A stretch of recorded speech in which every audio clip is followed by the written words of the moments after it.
Сайн байцгаана уу үзэгчдээ. Сайн Улаанбаатар нэвтрүүлэг маань хөөрхөн дадлага дээр контент бүтээгч анхаа миний биеэр цааш үргэлжилж байна.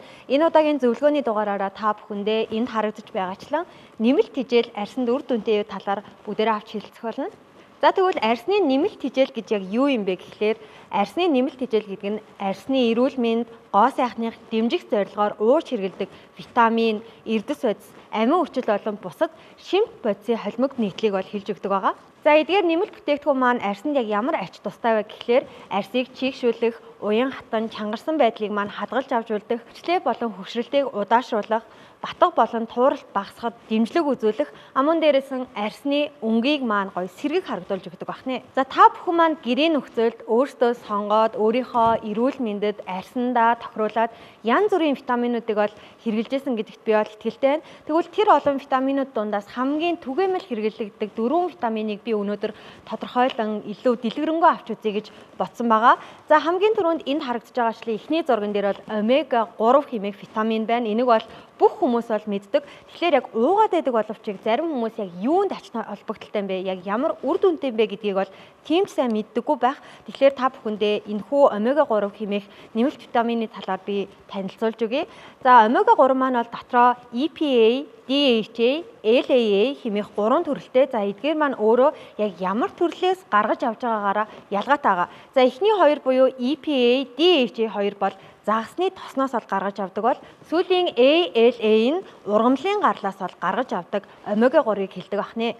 За тэгвэл омега 3 маань яг бидний арьсанд яг ямар нөлөөтэй вэ гэхлээр арьсны хуурайшилтаас нэгдүгээр багасгах нь, хоёрдугаар өрсөлд болон улаалтыг намдааж өгдөг, батга багасгахад дэмжлэг үзүүлдэг, арьсны хамгаалах давхарга буюу нөгөө бидний сайн мэддэг арьсны хоргийг тэнцвэржүүлж өгдөг. Амун дээрээс нь арьсыг илүү толгор, уян хатан болгож өгдөг байгаа.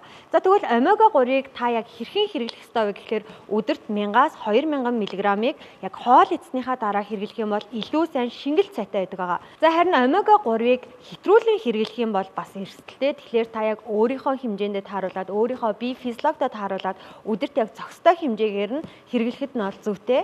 Амун дээрээс нь омега 3 маань бол цус шингэлэх талтай байдаг. Тэгэхээр та хэрвээ мэс засалд орсон бол хэрвээ мөн жирэмсэн болвол эмчтэйгээ зөвлөлдөж хэрэглэх ёстой байх нэ. За харин үүний дараагаар бол бид бүхний маш дуртай, бид бүхний арьсанд маш хэрэгтэй нэгэн эс бол коллаген хэмээх эс байдаг. За тэрхүү коллаген хэмээх эс маань бол 25 наснаас дээшээ болоод эхлэхээр өөрөө цаанаасаа багасж эхэлдэг хэмээн би өмнөх дугааруудаараа бол та бүхэндээ зөвлөгөө өгч байсан. Тэгэхээр бид бүхэн тэрийг нөхөхийн тулд гадны байдлаар нэмэлт хижээл маягаар коллагеныг бол хэрэглэдэг. Тэгвэл энэхүү коллагеныг маань арьсанд хэрэглэснээр яг ямар үр дүнтэй вэ гэдэг талаар та бүхэндээ хэлж өгье. За ерөнхийдөө бол коллагеныг 1 болон 2, 3 төрөл гэж хуваадаг. За үүнээс бол 1 болон 3 дугаар төрлийн хувьд бол арьс болон хумсанд нөлөөтэй коллаген, харин 2 дугаар төрөл бол үе мөч болон мөгөөрсөнд нөлөөтэй коллаген байдаг байгаа. За энэхүү коллагеныг та хэрэглэхдээ анхаарах зүйл нь юу вэ гэхлээр харж агаад коллагены хэмжилтийг бол даалтаар хэмждэг. Тэгэхээр хамгийн бага даалттай коллагеныг хэрэглэж өгснөөрөө арьсны нөгөө гүний давхарга хүртлээ шингэж өгөх, мөн нэвчиж өгөх, арьсанд илүүтэйгээр үр дүн сайнаар нөлөө үзүүлэх бол боломжтой байдаг. Тэгэхээр та коллагены сонголтоо хийхдээ аль болох даалт багтай коллагеныг сонгоорой. За мөн дээрээс нь та хэрвээ коллагеныг өөр идэх маягаар хоол хүнснээс авъя гэж бодож байгаа юм бол доор харагдаж байгаа орц найрлагыг бол идэх хэрэгтэй. Үүнд бол витамин С ихтэй хүнс, үүнд бол мэдээж жимсг нь орно, жүрж, киви, чицэргэн хэмээх жимсийг бол түлхүүтэй хэрэглэж өгөх хэрэгтэй. Амун дээрээс нь өндөг, буурцаг, навчит ногоо хэмээх ургамлуудыг бол түлхүүтэй хоол хүнсийг бол түлхүү хэрэглэж өгөх хэрэгтэй байгаа. За харин та коллагеныг хэрхэн хэрэглэх вэ гэхлээр өдөрт 5-аас 10 грамыг бол хэрэглэх нь зүйтэй хэмээн үздэг юм байна. За үүний дараа энд харагдж байгаачлан пробиотик буюу нөгөө ашигтай бактери маань байгаа. За ашигтай бактерийг хэрэглэснээр бидний арьсанд болон бие махбодод яг ямар үр дүнтэй байдаг вэ гэхлээр нэгдүгээр хоол шингэлтийг сайжруулна, хоёрдугаар гиз дүүрэх, өтгөн хатах тэрхүү үзэгдлийн маань бол багасгаж өгдөг, бууруулж өгдөг байгаа. Амун дээрээс нь тархлаа дэмжин, арьсан дээр гарсан нөгөө асуудал болох батга, харшил, өрөвслийг бол багасгаж өгдөг байгаа. За мөн Б болон К витамины нийлэгчлэлтэнд бол пробиотик буюу ашигтай бактери маань бол маш хүчтэй оролцоог үзүүлж өгдөг.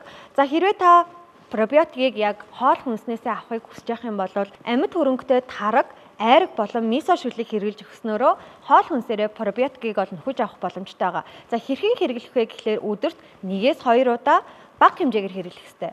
Пробиотикийг хэтрүүлэн хэрэглэх юм бол яг тухайн үедээ гиз дүүрэх, хөөх мэдрэмжийг ол өгдөг. Тэгэхээр та яг өөрийнхөө бие махбодондоо таарсан тохиромжтой хэмжээгээр хэрэглээрэй гэж зөвлөх нь байна. За хамгийн сүүлд бол энд харагдж байгаачлан антиоксидант. За антиоксидантыг бид бүхэн маш олон зүйлсээс сонсч байсан. Гоо сайхны бүтээгдэхүүн дээр бол антиоксидант бол маш салшгүй холбоотой нэршил байдаг. За антиоксидантыг тэгвэл бас иймэрхүү нэмэлт бүтээгдэхүүнүүдээр бол нөхөж авах боломжтой байдаг. За яг ямар үр дүнтэй вэ гэхлээр нэгдүгээр хөгшрөлтийг удаашруулдаг байх нь. Хоёрдугаарт арсны үрчлээ болон тол буюу нөгөө нөсөө толбын маань бүдгрүүлэхэд үр дүнтэй байдаг. Амун дээрээс нь арсыг гэрэлцэн, жигэд толгор болгож өгдөг байх нь. Харахлаа сайжруулна, зүрх, тархи, нүдийг хамгаалж өгдөг. За хамгийн сүүлд нь бол та энэхүү антиоксидантыг яг ямархуу төрлийн хоол хүнснээс авах боломжтой байдаг вэ гэхлээр жимсгэн, самар, авокадо, ногоон цай, хар шоколад хэмээх хоол хүнснээс бол авах боломжтой байдаг ахнэ. За мөн антиоксидантыг хэтрүүлэн хэрэглэх юм бол үр дүнтэй гэхээсээ илүү биеинд бас сөргөөр нөлөөлөх гэдэг. Тэгэхээр мөн л яг өөрийнхөө биед таарах тохирох хэмжээгээр нь хэрэглэх хэрэгтэй.